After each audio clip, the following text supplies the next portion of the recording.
আসসালামু আলাইকুম রহমতুল্লাহ বারাকাতু।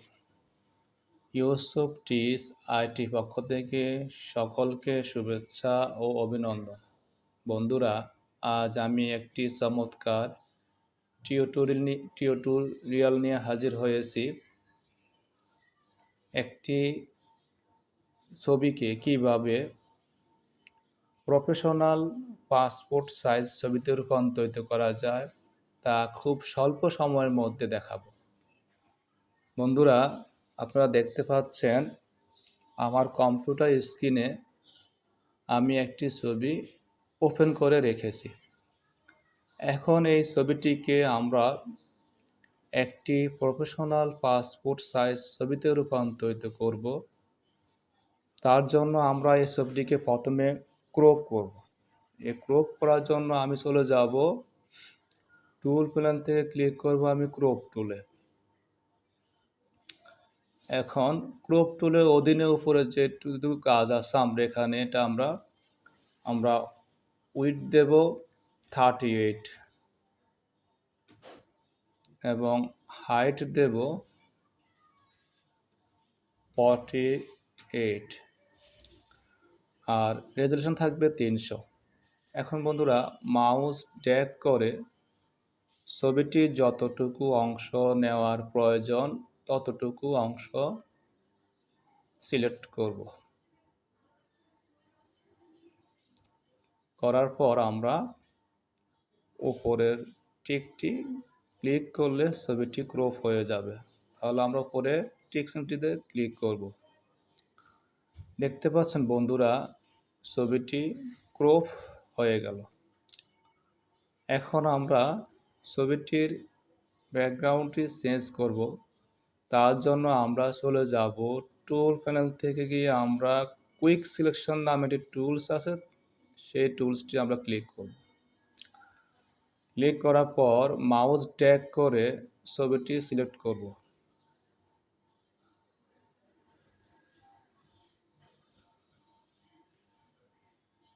বন্ধুরা, দেখতে পাচ্ছেন ছবিটি সিলেক্ট হয়ে গেল। এখন এই সিলেক্ট থাকা অবস্থা আমরা চলে যাব উপরে, সিলেক্টে ক্লিক করব। সিলেক্ট থেকে ইনভার্স অপশনে ক্লিক করার পর ক্লিক করার পর এখন আমরা একটু ফেদার ইউজ করব। তার জন্য আমরা মাউসের রাইট ক্লিক থেকে ফেদার, এখানে আমরা ফেদার বক্সে আমরা এর রেডিয়াস দিয়ে দেব 1। তারপর ওকে। এখন বন্ধুরা, টুল বক্সের থেকে আমরা ব্যাকগ্রাউন্ড কালারটি পরিবর্তন করব। তারপর আমরা চলে যাব টুল প্যানেল থেকে চলে যাব ব্যাকগ্রাউন্ড কালার ক্লিক। এখান থেকে আমরা যে কোনো একটি কালার চুজ করব। চুজ করার পর আমরা ওকে। তারপরে চলে যাব কিবোর্ডের কন্ট্রোল+ ব্যাক স্পেস প্রেস করব। বন্ধুরা, দেখতে পাচ্ছেন ছবিটির ব্যাকগ্রাউন্ড কালারটি অত্যন্ত নিখুঁতভাবে পরিবর্তন হয়ে গেল। এখন এই ছবিটি থেকে সিলেকশন তোলার জন্য কন্ট্রোল+ আমরা ডি প্রেস করব। বন্ধুরা, দেখতে পাচ্ছেন ছবিটিকে সিলেকশনটি উঠে গেল। এখন ছবিটি একটু ব্রাইট করার জন্য আমরা লেয়ার প্যানেলের নিচে অ্যাডজাস্টমেন্টে ক্লিক করব।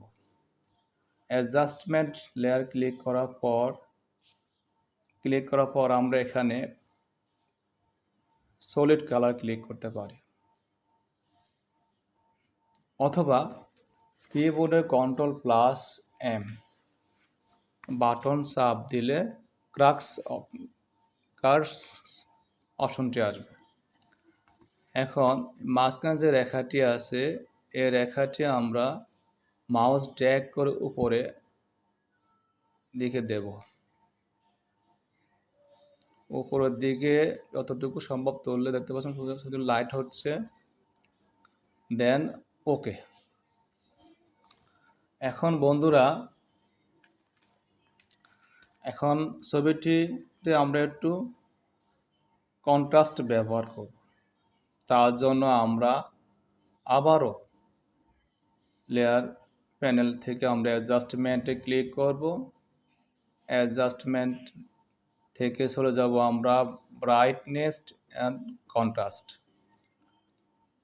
এই কন্ট্রাস্ট পরে এখন আমরা এখানে আমরা একটু কন্ট্রাস্ট একটু বাড়িয়ে দেব, মাইনাস করব, আর ব্রাইটনেসটা আমরা একটু প্লাস করে দেব।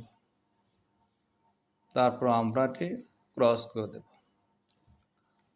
এখন বন্ধুরা ছবিটির কালার একটু হালকা হলে ভালো হয়, তার জন্য আমরা আবার চলে যাব অ্যাডজাস্টমেন্ট লেয়ারে ক্লিক, সেখান থেকে সিলেক্টিভ কালারে ক্লিক করব। ক্লিক করার পর এখানে ব্ল্যাক কালারটা আমরা একটু মাইনাস করে দেব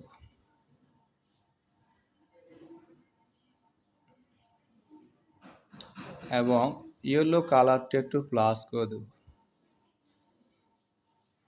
তারপর আমরা এটি ক্রস করে দেব। এখন এই সব লেয়ারগুলোকে একত্রে করার জন্য আমরা কন্ট্রোল বাটন চেপে ধরে সবগুলো লেয়ার আমরা সিলেক্ট করব। সিলেক্ট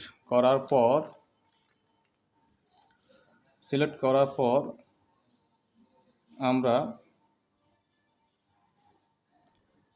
রাইট ক্লিক করব। মাউসে রাইট ক্লিক করার পর আমরা মার্কস নামে একটি লেয়ার আছে, মার্কস লেয়ারে ক্লিক করব।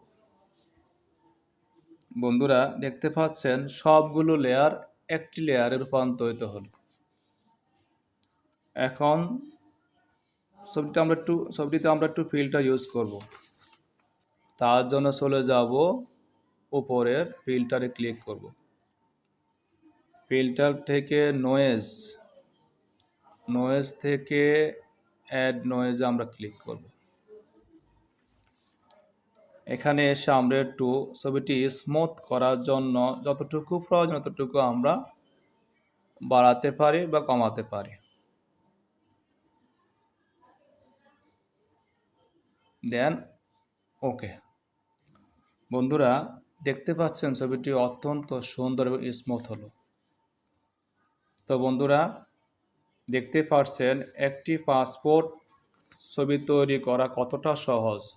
তো বন্ধুরা আশা করি টিউটোরিয়ালটি আপনাদের ভালো লেগেছে। যদি ভালো লেগে থাকে অবশ্যই ভিডিওটিতে একটি লাইক করবেন, আর আপনাদের মতামত থাকলে কমেন্ট জানাবেন।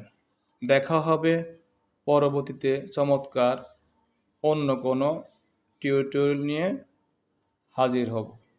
সেই পর্যন্ত সবাই ভালো থাকবেন। আল্লাহ হাফেজ।